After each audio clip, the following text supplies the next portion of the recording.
Our next speaker is Karyn Sporer. She's an associate professor and the chair of sociology at the University of Maine. She earned her PhD in criminology and criminal justice at the University of Nebraska at Omaha, and is an expert in qualitative and life history research methods with a focus on hidden and marginalized populations. Her recent work examines violent extremism and terrorism prevention, emphasizing the experiences of family members and individuals involved in ideological extremism and targeted violence. Funded by the Department of Homeland Security, her research is grounded in in-depth life history interviews with family members, allowing her to examine early warning signs, non-ideological risk factors, and how families and communities respond when they see someone mobilizing towards violence. This not talk, rocks. Not rocks. But this talk will be fine. Like, if you're worried that I'm freaking out here and you're watching some weird Netflix show, you're going to be fine. It's all good. So here's to me kind of the best part for Karyn's work. Her work has informed policy and practice at the federal, state, and local levels. Right? She's a core member of Maine's Threat Assessment Group, where she contributes research-based insights to prevention and early intervention efforts. And I'm just going to read what you sent me for the pop culture, because I cannot paraphrase this. This is two words. Karyn does love a true crime podcast, but her favorite science-themed piece of popular culture is the Codex Alera book series by Jim Butcher. I knew that, see? Which tells the story of Tavi, a boy with no magical powers in a world where everybody else has them. He survives through courage and clever thinking and begins a journey towards becoming someone far greater than anyone expects. She loved the series and character so much that she named her beloved dog Tavi in his honor.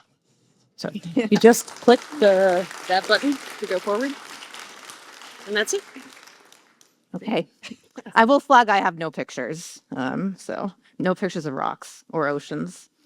But so after a terrorist attack or a mass casualty violence episode or something, a lot of people ask, why was this not prevented, right? What happened for this to occur? Which is a really important question. But I ask a different question, which is what happened years before we saw a lot of destruction and murder and death, right? So my research goes to the family members of people who radicalized ideologically, whether it was through politics or religion, something like that, to find out what was going on at home. You know, what was life like? What were some of the things about your family members growing up? What were the warning signs and sort of the impact that violence and extremism has had on you over time? And what I've found is that the space between being concerned that harm might occur and mobilizing to action to prevent harm from happening is really, really complicated, but also kind of simple. So that's what I'm going to talk about today. So I've spoken to family members for, I think, the last 6 years or so about their loved ones who did radicalize and either plotted or successfully conducted a terrorist attack in the United States. And what I have found is that family members are seeing all sorts of warning signs that are sort of nuanced. They might seem kind of simple or complex, but they're seeing some ideological changes. This can include things like political rigidity or religious rigidity and changing sort of how they focus on their belief systems. Also a lot of behavioral problems or behavioral issues. It can be creating or consuming propaganda, sharing propaganda, trying to radicalize other people in the community or online. And then a lot of emotional changes, so becoming angry or withdrawn, like really, really anything. And other than creating propaganda, most of these behaviors are kind of like normal. Could be just like normal teenager behavior. But the issue is that the family members aren't quite sure what to do with it. And they're concerned, but they're not exactly acting on it in a way that would prevent a terrorist attack. So even though they're not labeling these ideas or these behaviors or these beliefs as indicators of radicalization, that's not something that family members talk about typically, except maybe in my household. But they are talking to their loved ones, trying to figure out what's going on. They are challenging belief systems, especially if it's your child and they're really pivoting away from the way that you have raised them. They're setting limits. They're seeking help in various ways, finding oftentimes that there actually is no help. But what I've found by talking with family members, intimate partners, the children of violent extremists, their parents, grandparents, aunts, uncles, is that they are seeing concerning things and they are trying to do something about it, but there are barriers. So there are three main barriers that prevent people from seeking help or calling the FBI, right? So one is that they're unsure. They don't know if what they're seeing is overly concerning. They don't know if it's extremism or if it's growing pains, right? They're also fearful of overacting because the last thing that you want to do is label your loved one as a criminal or as a violent extremist or as a terrorist, right? That is last options. They're also fearful of consequences. The minute you call 911 or the police or the FBI, there's going to be surveillance, there's going to be arrest, incarceration, right? And there also might be death, right, of one of your loved ones. So there are all these barriers about what do we do and how do we make sure that we're all safe.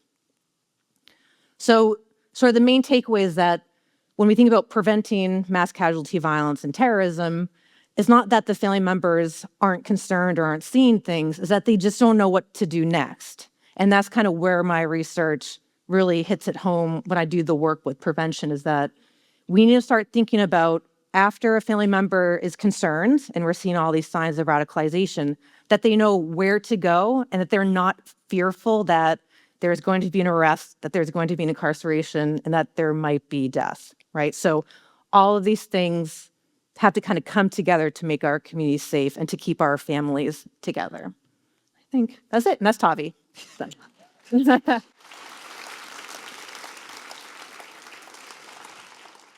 How has the internet and social media impacted your work? It's got federal funding has been helpful. Yeah, so the internet has definitely quickened radicalization. Radicalization, the process itself can be really, really quick. Some of the people I've spoken to, the person who radicalized them either had a plot to do something or successfully had a terrorist attack. It happened in less than 3 months. Like, it was very quick. And we're seeing this happen online. So you get into these echo chambers and the internet adapts to what it thinks you want through your clicks. But online radicalization is definitely a problem. Yeah. You were first, Jim. Hello. Hi. Can you talk a little bit about the impact of ACEs, adverse childhood experiences, on radicalization? Yes.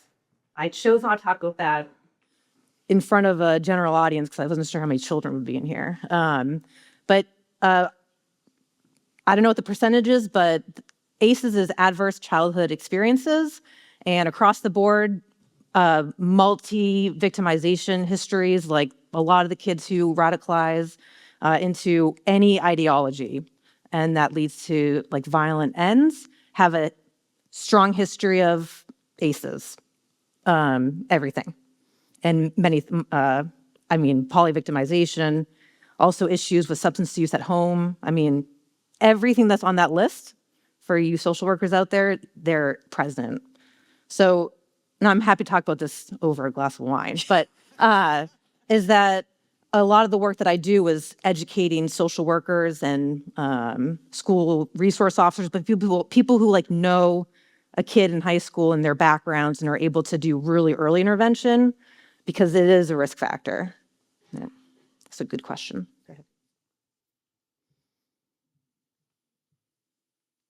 So you were talking about like radicalization. How many, like, is there like a ratio of how much radicalization is ideological versus non-ideological, or if there is any like non-ideological stuff happening at all, or anything like that? Okay, so I focus exclusively on ideological radicalization. So could be religious inspired, it could be political, and the full political range. Okay, if we're thinking about like school shootings or, what happened in Lewiston, those were not ideological attacks, right? So there are experts in school shootings, there are experts in those kind of workplace violence. That's outside the scope of what I do. Yeah. So, my question is, so your research is based on basically like understanding someone who's radicalized within a family or a community that isn't also radicalized. Correct. Like they're the outlier. Mhm. So are those people more likely to act on violence than someone who's like, part of a family that's also like super racist or super violent? And why would that be?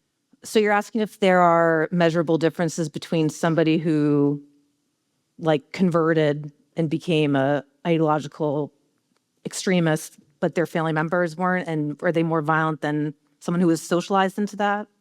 Yeah, I guess so. Yeah, that's a good question. I actually don't know. Yeah, so everyone that I interviewed they were not extremists. There was one interview when I was talking to a sister. I was like, "Oh shoot, you are problematic." But whatever. You take the sample size. You take everybody in. But so I'm not particularly sure. But what's interesting is that when I think about, because I can picture the people I spoke to, the parents who raised their child, if it is an only child, and mostly it's men who become violent extremists and are violent. They're shocked. They didn't see it coming, totally blindsided. But it'd be interesting to see the differences between people who are raised in that environment. Yeah, it's kind of a non-answer, but again, Well, it's kind of Yeah. a question. sure. You got 10 seconds. Yep. Where do you see the line between people who are just curious about these ideas and someone who has a risk of committing violence based on them?